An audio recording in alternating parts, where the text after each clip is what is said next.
Hey everybody. So this sort of subject I'm discussing isn't new for me at all, but I just spit stuff out as I feel compelled to do so, and this is the topic for today. So the video title is going to be something along the lines of "The Matrix doesn't know I'm here. I have never moved, and you can't see me." Maybe that will be exactly it. I don't know. So, the Matrix doesn't know I'm here.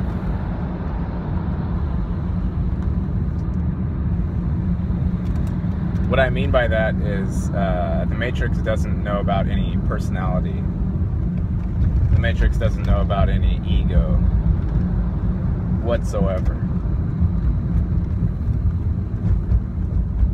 At all.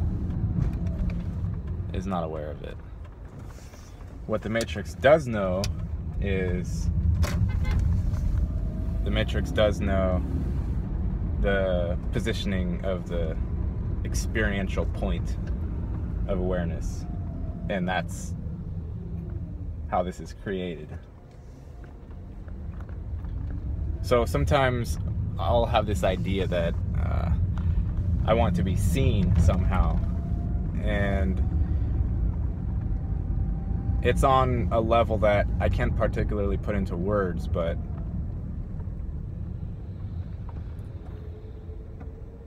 I want to be seen somehow in a way that I haven't yet experienced at all. And this includes all interactions with other humans that I've had. This includes any spiritual experiences that I've had. All of it. The whole life up until this point. That has not happened. And I don't particularly expect that to happen. And I don't need it to happen, but there is a sort of knowing that it has not happened. And I'm okay with it. So that's the first part. The Matrix doesn't know I'm here. So there's a freedom in that. There's a freedom for movement within that. Blending in, sort of. It's a blending sort of a thing. Second part, I have never moved. I was telling my brother this the other day. And what I mean by that is that the movement happens around me. I don't move. And this is probably true for everybody else as well, although I'm not experiencing it from anybody else's point of view right now. But I'm assuming that for you, you're not moving. Everything's moving around you, including your body, including all of the motions of the wind and the trees and the animals. And there's a center point to you that doesn't move at all. And for me, if I were to go back to the age-old question of who am I, that's the basic question that humans eventually arrive at in this sort of self-inquiry that happens to some of us. And you go through the process and you find I am not this, I am not that, I'm not the hand, I'm not the heart, I'm not my thoughts, I'm not my emotions. You can go through this process, and this process of elimination, of finding all of the things that you're not.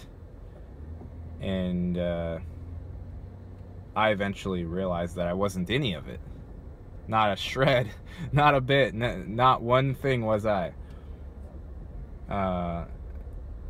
And of course, I had to go find some external verification of this, which Buddhism does a decent job in explaining. And you know, that sort of truth is in all of the major religions. When you're not going with the external trappings and dogma of them.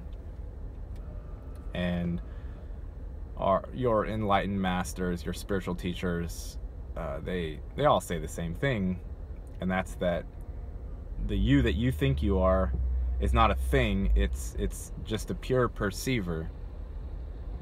You're like the fulcrum point through which everything is You're the fulcrum point through which the wheel is turning. You're the space. I'm the space, not...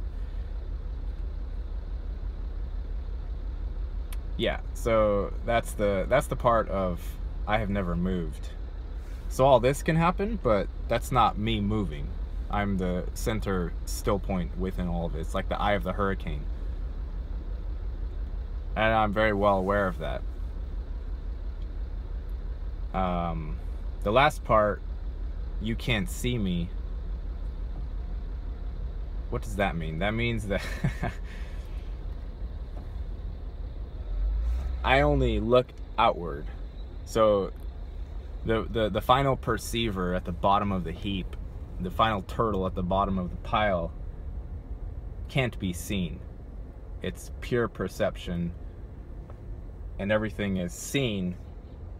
And you can't even eventually say everything is seen by the perceiver, because that's another thing that's seen as well. Muji does a good job of explaining this. He says, even that is witnessed. He doesn't say even that you witness. He says even that is witnessed.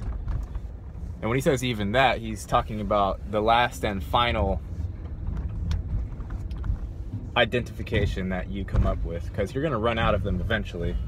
You're going to try to identify with this, and you're going to try to identify with that, and the other thing, and your family, and your name, and your birthplace, and your birth date, and all your material possessions, and your friends, and your family, and your dreams, and your goals, and your future, and your past thoughts, and all of those things, you're going to identify with them, and eventually you're going to realize that those things are perceived as well, and whatever it is that you think you are is never any of those things. Those things are always perceptions, and it's pure awareness. It's not a thing at the center of it that you are. You're not any thing at all. It's dynamic living.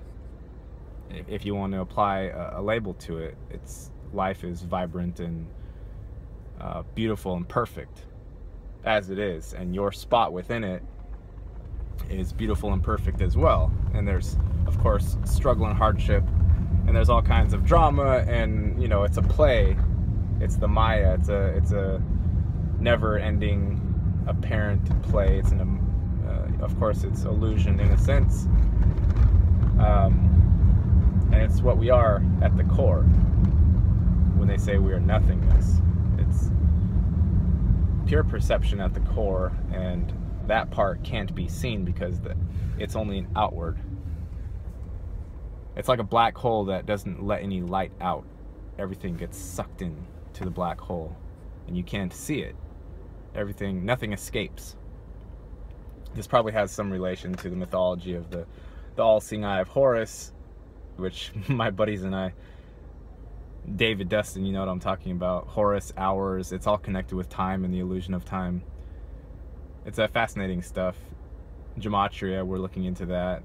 All of the numerology. We're also, you know, looking into the conspiracy theories and, you know, what bad guys are doing what. I'm not so particularly concerned with what bad guys are doing what,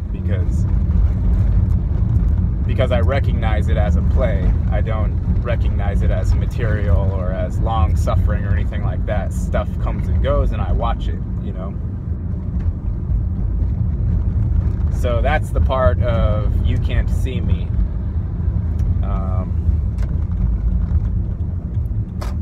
Yeah, that's pretty much all my thoughts on that little dissertation for today.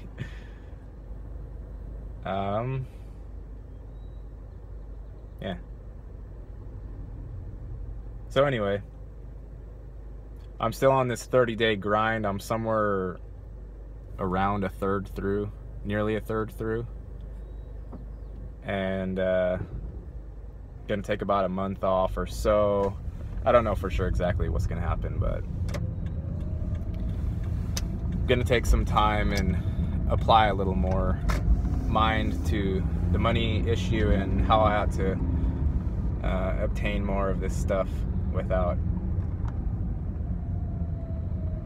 you know, obtain it more efficiently and all that jazz. So anyway, thank you for listening if you made it this far.